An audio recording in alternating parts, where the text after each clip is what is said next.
Aanwezigen, wij staan vandaag dus op 20 augustus 2020 voor de Chinese ambassade in Den Haag, in Nederland.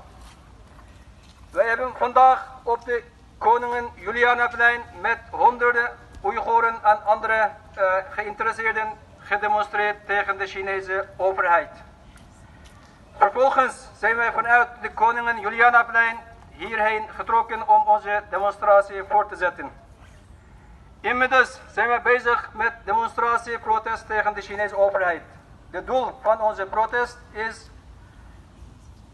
om de genocide te beëindigen in Oost-Turkestan.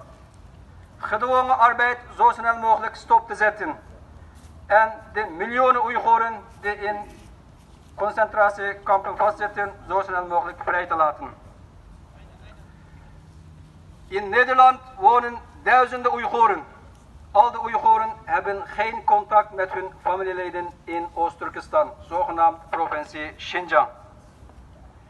De Chinese overheid blokkeert alle communicatiemiddelen van en naar de regio. Derhalve vragen wij de Nederlandse overheid en andere organisaties om zo snel mogelijk actie te nemen om deze Oeigoerse kwestie op te lossen. Voornamelijk doen wij een oproep naar het ministerie van Buitenlandse Zaken, naar het ministerie van Economische Zaken en Handel, om druk uit te voeren tegen de Chinese overheid, zodat de honderden duizenden Oeigoeren niet gedwongen moeten worden voor dwangarbeid. Volgens de officiële rapport, die gepubliceerd is door een onderzoeksjournalist uit Australië, zitten op dit moment ruim 80.000 Oeigoeren in werkkampen. Dat mag niet, dat mag ook niet getolereerd worden door de Nederlandse overheid. Dus daarom doen we nogmaals oproep aan de Nederlandse overheid om zo snel mogelijk actie te nemen. En ook aan de Nederlandse burgers, aan allemaal, om onze verantwoordelijkheid te nemen.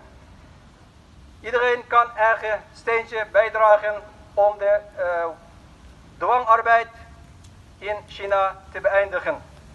Laten wij boycotten met de producten die uit de dwangarbeid komen.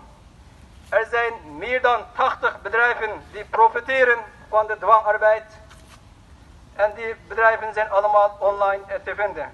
Dus dat zijn allemaal auto-industrie, techbedrijven en kledingbranche.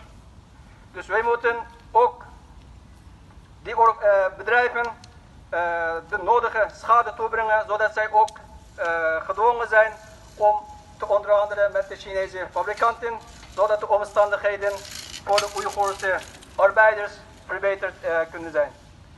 Dank u wel voor jullie aandacht.